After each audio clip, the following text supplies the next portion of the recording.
Hey, what's going on? Lauren Sisler here with AL.com, hanging out with Mike Rodak from day 3 of SEC Media Days here in Hoover at the Winfrey Hotel. This brought to you by our lovely sponsor. We appreciate Alabama Career Center System sponsoring this all week long. And Mike, obviously a big day here, day 3 of SEC Media Days, because guess what? Alabama and Nick Saban were rolling through the hallways of the Winfrey Hotel here, and obviously lots of questions, lots of answers, lots of good things happening. And,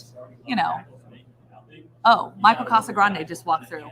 Anyhow, so off the top, I just want to get your thoughts on just some of the comments that Nick Saban made. Obviously, lots of questions coming around.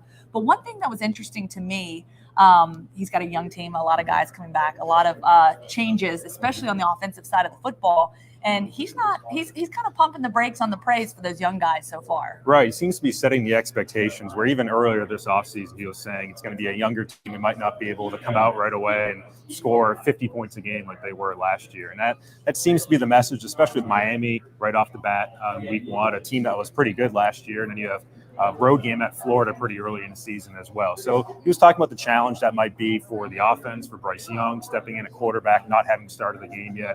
A fairly new offensive line outside of a couple guys who are still back. New running back, new wide receivers. It's pretty much new across the board along the offense. And that's really the message. But then you listen to John Mechie, who actually was in a different room while Saban was talking. And John Mechie said that he thinks this offense could be just as dynamic or even more dynamic than it was last year. So, you have a coach who I think is trying to set expectations and make sure that his guys stay grounded and do the work that they need to do. I think John Mechie's certainly guys looking towards what they're capable of doing by the end of the season, maybe getting back to where they were last year by the end of this year. Yeah, so we'll just try to find a little balance there in the middle. Coach Saban doing his job as a coach.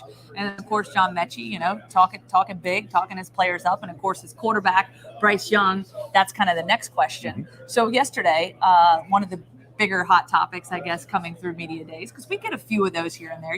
Lane Kiffin's going to bring, some interesting nuggets, notes, headlines to things. And Bryce Young, I guess he was asked about the NIL, and obviously that Bryce Young reports. Was that you that asked the question? It was, yeah. I knew it was you. It was you. It was Rodak that asked the question. So asking the question about the endorsements that are coming through, that Bryce Young's nearly up to $1 million worth of endorsements, and Lane Kiffin over here is kind of wrapping his head around it. So much so that he actually answers the question, then he's in the middle of another question and goes back to that and just says he can't wrap his mind around it. Right. He looked at me and he said, is that true that he's actually close to $1 million? And I nodded my head. And yeah, it is. I mean, that's what Nick Saban said, at least on Tuesday when he was down in Texas at the coaches convention. And does that mean that Bryce Young has $1 million stuffed in his pockets already from these deals?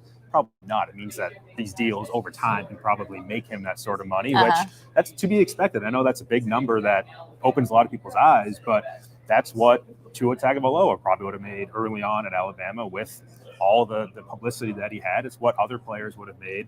That's the sort of money that quarterbacks at the most prestigious college football school will make. Yep. But every player is not going to make that. And I think that's one of the big storylines, too, this week, where you have inequities among the team where, as Nick Saban put it, your quarterback could be making a whole lot of money. Your right guard is not going to be making nearly that amount of money. And how does that play in the locker room over time, especially if your higher paid players aren't performing up to snuff? And I've covered the NFL. I know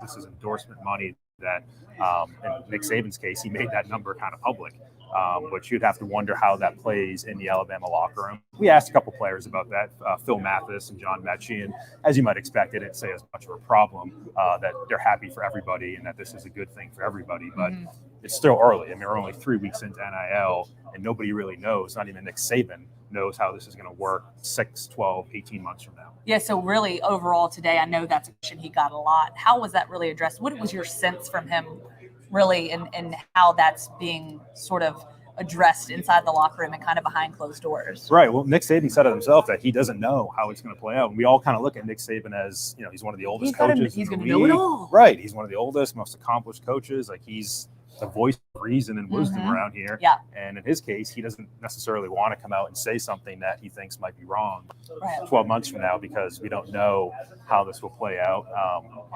Lane Kiffin even said it. There's going to be compliance issues here.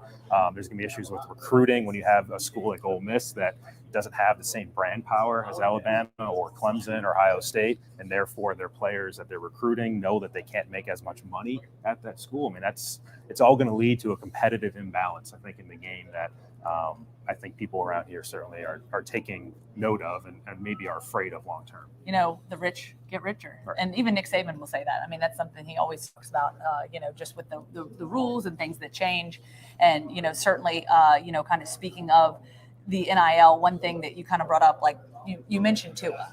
And, I know as a former athlete myself, I go back to campus at Rutgers and see the facilities. We were in the Big East at the time, East Atlantic Gymnastics League, not even in the Big East. And I go back and see the facilities and how they've upgraded now that they're in the Big Ten. And I'm like, man, like what would it have been like if we had that? Think of a guy like Tua who could have capitalized on that. You got to think.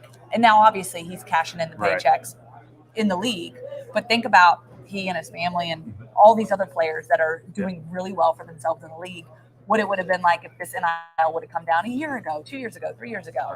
Like, just trying to wrap your mind around that, they're probably sitting here saying, man, this could have been something pretty crazy. And the amounts are still small for most players. So it's not going to be life-changing. I think the message from a lot of coaches we heard this week so far is that you still have to worry about playing well so that you can get to that NFL contract. And at the end of the day, that NFL contract is going to pay you a whole lot more than a small money NIL deal would have paid. And I think that's the bottom line that the coaches are trying to get across. But still, I mean, this is a different world where once it was social media is bad and there's distractions in social media and stay off of social media. Right. Now it's your players worry about how many followers they have and can they brand themselves, can they monetize Instagram. These are all issues that, would have kept Nick Saban up at night a couple years ago. Now they really the are. Man does not have a Twitter and or Instagram account. Right. Now these are real things. Definitely. So final news coming down. We'll shift away from Alabama here for a moment, shift away from SEC Media Days, but this still does pertain to SEC perhaps and potentially. The Houston Chronicle first reported this, that Texas and Oklahoma both reaching out to the SEC to potentially transition over to the SEC as a potential suitor as they'd like to get out of the Big 12. Just your thoughts on that, and is there some ground to run on here? Is this the potential? Is this something that we haven't heard the end of yet? Yeah, this is something that certainly caused a lot of buzz this afternoon here in Hoover, and it really does seem like it's something that's been in the works for a while based on some of the reporting. Our own John Talty reporting. I was like, where's Greg Sankey at? I know. Everybody was trying to find him, and he had no comments, you might imagine, but it happened about 10 or 15 minutes before Texas A&M took the podium and Jimbo Fisher, and more than any other school, this would probably affect them because, of course, they came from Big 12 country to get away from Texas in a way, and I don't think they want Texas back in their conference and competing with them again. And there's been, certainly comments from AD even early on here that they would try to block this. Would that be enough? Probably not. I mean, at the end of the day, the SEC, I think, would want to grow its game, but there's still a lot of hurdles to cross with the Big 12's media rights deal with Fox, and obviously Fox is not just going to give up these Texas and Oklahoma games that make big ratings for them. And so there's a lot of things I think we'll need to unpack over the coming years, but it definitely seems like there's legs to this. And it's just, for me, it's a question of, is this a baby step to something bigger? At the end of the day, I mean, the SEC expanding to 16 teams because you add these two power teams in Texas and Oklahoma, is this going to lead to just a bigger and bigger conference that essentially becomes the Power 5 conference? And I think that's really the end game here, where you have one Power 5 conference that's under one roof, and maybe you make geographic divisions, but I just don't know if this model long-term is going to work. And I think people this week, even Greg Sankey early on, I think are recognizing that. Yeah. So with that being said, before we close, you were in the room there, Jimbo Fisher, Texas A&M, coming through the halls today. You were in there when he was asked about it, when this news actually came down. What was his response? Well, it took a little while. There's a lot of other questions we had to kind of sort through first. And finally, somebody asked him, what do you think of this?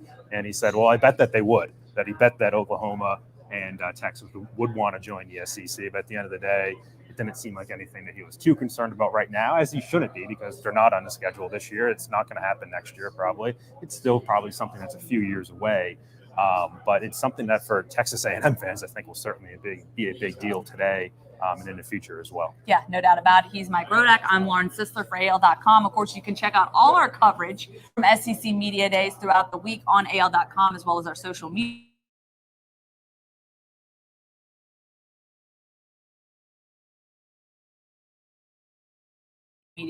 Days. Great to be. And of course, we want to say thank you to our sponsor. Alabama has a record number of open jobs. Find yours at your local career center.